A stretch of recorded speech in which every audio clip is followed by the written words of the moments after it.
how can you talk about yourself? Oyinza kweyogerako otya? And how can you talk about another person? Oyinza kwogera otya ku muntu omulala? Well, in this video we're going to understand if you watch up to the end. Mu video eno ogenda kwongera okutegeera paka wenaakomera ng'omanya engeri gy'oyogeramu nga weeyogerako oba engeri gy'onayogera ku muntu omulala.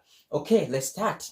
A point to note, whenever you are talking about yourself, obanga ogenda kweyogerako ogenda gamba I nga weeyogerako inze. I, whenever you're talking about yourself, gwe. For example, I, inze, ngenda kukozesa kano akagambo k'oluzungu I, as we saw in pronouns.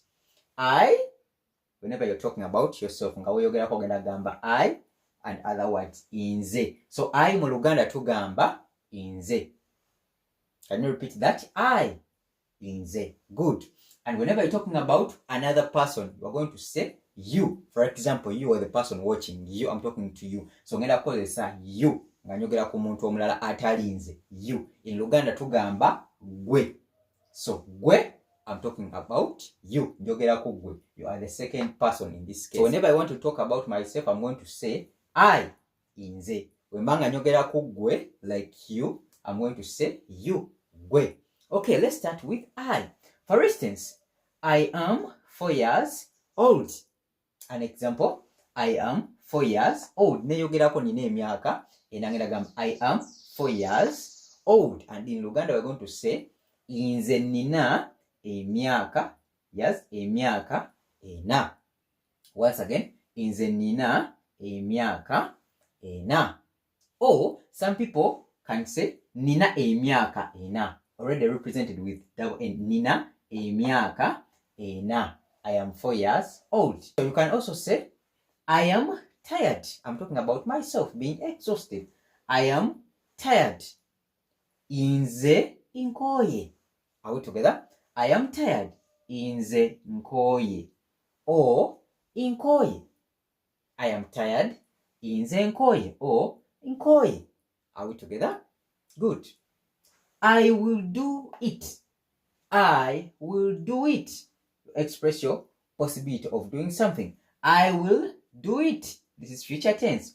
Inja kuchikola. Inja kuchikola. Or inze nja kuchikola. So I will do it. Inja kuchikola. Oba inze inja kuchikola. Are we together? So I'm talking about myself. I like dogs. I like dogs. Njagala embwa. Njagala embwa. I like dogs. Njagala embwa. Or some people can say inze njagala embwa because of I. Inze njagala embwa. I like dogs. Are we together? So what you have to know, whenever you're talking about yourself, you're going to say I. Nebilala. I like dogs. I am inze nina emyaka ena. I am fine. Inze ndi bulungi. Are we together? So banga weeyogerako gwe ogenda kukozesa I mu Luzungu, mu Luganda tugamba nze.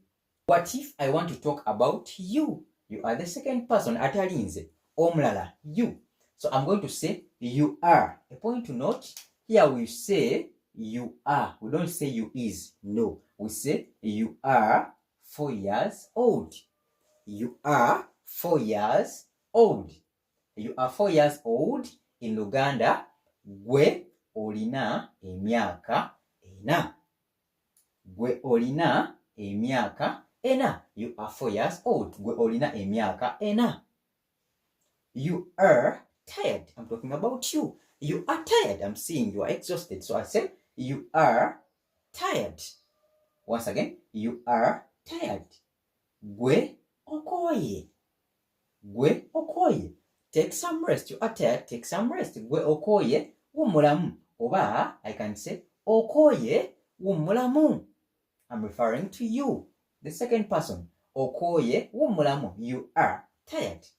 You will do it. You will do it. Ojja kuchikola.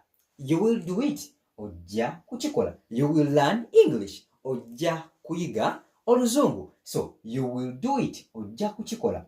Or some people can say gwe ojja kuchikola. Gwe ojja kuchikola. Once again, gwe ojja kuchikola. You will do it. The last example, You like dogs. You like dogs. I'm talking about you. You are the second person. You like dogs. Gwe oyagala embwa. Gwe oyagala embwa. Okay, a point to note, whenever you're talking about the second person, you use you. First person, whenever you're talking about yourself, you're going to say I over inze, you over gwe mu Luganda. Okay, let's meet up in the next video. Hope now you can differentiate between I, inze, and you, gwe. Bye bye. Welaba.